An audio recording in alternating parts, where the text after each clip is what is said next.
watching KRON 4 News at 9. Levels of virus circulating of new infections in the Bay Area is comparable to where we were at the first California reopening back in June of 2021.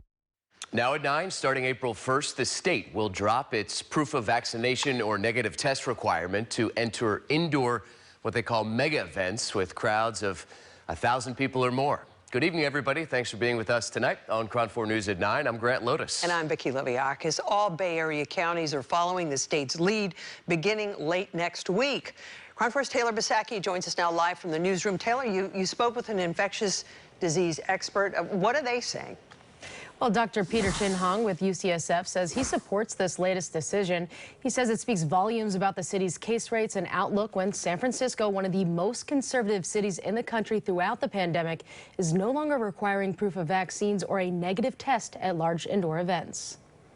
On April 1st, San Francisco will party like it's 2019 again. For the first time since large events have been allowed, the city will no longer require proof of vaccination status or a negative test.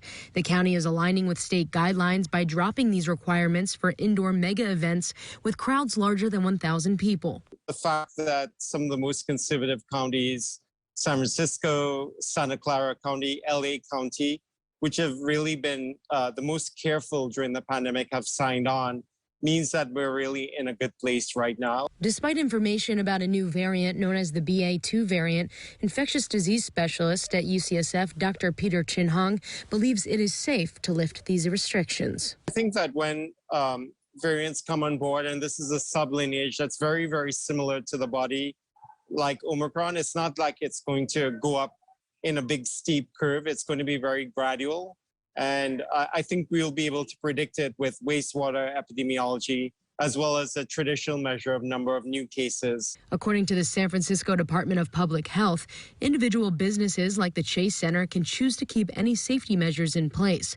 In a statement to KRON 4 News, the Chase Center says it will also align with the county and no longer require proof of vaccination or a negative test.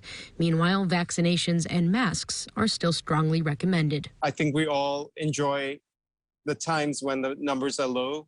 But if the numbers go higher, I think, we'll be ready to pull out these masks, keep the testing kits in your closet, bring all of these things out when time comes. But for right now, things are looking pretty good.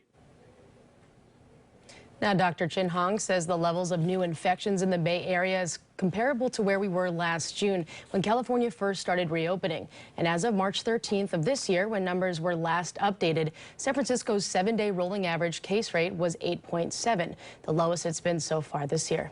Live in the newsroom, Taylor Bisacky, KRON 4 News. Thank you.